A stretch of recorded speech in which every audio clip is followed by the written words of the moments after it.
देवरिया के बीज खाद और दवा व्यवसायियों ने अपने व्यापार से जुड़ी समस्याओं को लेकर जिला अधिकारी को ज्ञापन सौंपा है। उन्होंने बताया कि बीज खाद और दवा वितरण में कई कठिनाइयां उत्पन्न हो रही हैं, जिससे उनका व्यापार प्रभावित हो रहा है और किसानों को भी समय पर उचित मूल्य पर सामग्री उपलब्ध नहीं हो पा रही है। व्यवसायियों ने बताया कि बीज खाद और दवा के लिए अलग अलग पोर्टल का उपयोग करने से कार्य में ज़्यादा कठिनाई बढ़ रही है। वहीं उर्वरक का बिक्री मूल्य तो निर्धारित है, लेकिन क्रय मूल्य तय नहीं होने से उन्हें महंगे दामों पर खरीदना पड़ता है। साथ ही POS मशीन से बिक्री की जानकारी अधिकारियों तक खुद पहुंच रही है, फिर भी रजिस्टर बनाने का दबाव देकर उत्पीड़न किया जा रहा है। बीज की नई साथी पोर्टल व्यवस्था के कारण खुदरा विक्रेताओं की ओर से दवा की बिक्री संभव नहीं हो पा रही है। थोक विक्रेता ओवर रेटिंग और टैगिंग कर रहे हैं, जिसका विरोध करने पर भविष्य में माल उपलब्ध कराने से इनकार कर दिया जाता है और इस पूरे प्रक्रिया में कृषि अधिकारी भी संलिप्त हैं।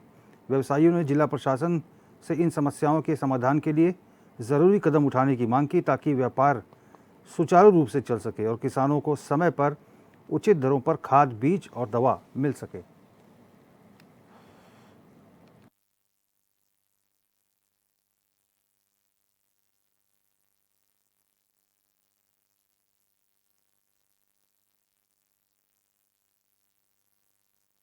बीज विक्रेताओं का जो उत्पीड़न हो रहा है, टैगिंग से लेकर के, धन उगाही से लेकर के और सैंपलिंग का, उसके खिलाफ हम लोगों ने एक ज्ञापन दिया है डीएम साहिबा को।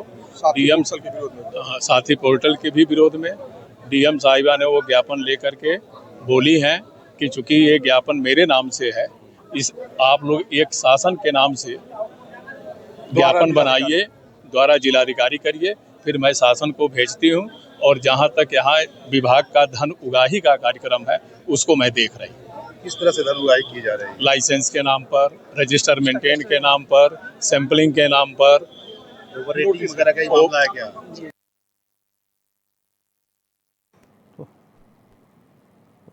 विजय तिवारी हमारे संवाददाता जहां के साथ जुड़ गए हैं। विजय, देवरिया में बीज खाद और दवा व्यापारियों ने अपने व्यापार से जुड़ी समस्याओं को लेकर जिलाधिकारी को ज्ञापन सौंपा है। क्या है पूरा मामला?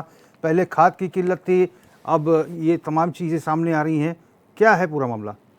जी, आपको बता दें कि खाद और बीज विक्रेताओं ने आज खुले मंच के तौर पे सारी दुकानों को बंद करके प्रदर्शन किया है। उनकी मांगे हैं कि कृषि अधिकारी के द्वारा तमाम दबाव बनाए जाते हैं और ओवर रेटिंग और रजिस्टर मेंटेनेंस के नाम पे अवैध तरीके से धन उगाही किया जाता है। उनका कहना यह है कि जो खाद विक्रय की जो दुकानें हैं, वहां पर 267 रुपए सरकार की तरफ से निर्धारित मूल्य है, उसी पे खाद बेचने का निर्देश दिया जाता है।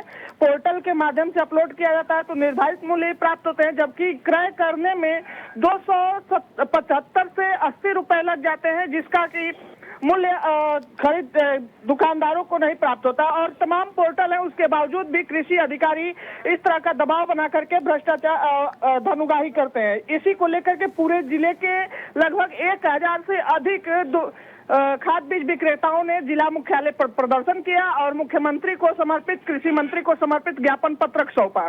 जी, तो जो कृषि अधिकारी हैं उनका क्या कुछ कहना है? कृषि अधिकारी अभी इस पे सामने आने से कतरा रहे हैं, उनका कोई अभी प्रतिक्रिया नहीं आया। हालांकि जिला अधिकारी के द्वारा कहा गया कि ये जो आरोप लगे हैं उसकी मैं जांच करा करके अपने स्तर से कार्रवाई करूंगी। कितने व्यापारी प्रभावित हो रहे हैं इससे? लगभग जिले में 1000 व्यापारी हैं, जो कि सभी दुकानें आज बंद करके, अपनी दुकानों को बंद करके प्रदर्शन किया है और सभी का आरोप एक ही है कि कृषि अधिकारी के द्वारा ये धन उगाही का कार्यक्रम किया जाता है। ठीक है विजय, बहुत बहुत धन्यवाद आपका तमाम जानकारी के लिए।